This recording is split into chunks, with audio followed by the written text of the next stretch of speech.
Welcome, Red People. My name is Tyler. Today, I'm going to show you guys how to change the root transform of your animations in the sequencer.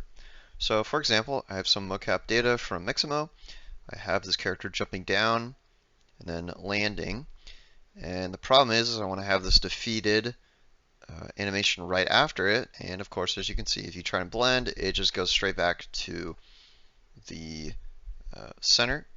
And typically on Mixamo, you can have it to where it just freezes in the middle, or you can edit this in a motion capture software. But in my case, I'm not going to do that. We're actually going to just do that in Unreal.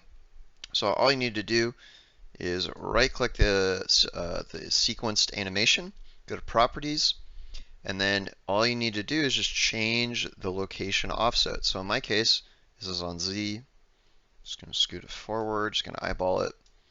And now, as you can see, it's starting where he dropped off. So yeah, that's it. Thank you guys for watching. Hope you enjoyed. I'll see you guys on the next video.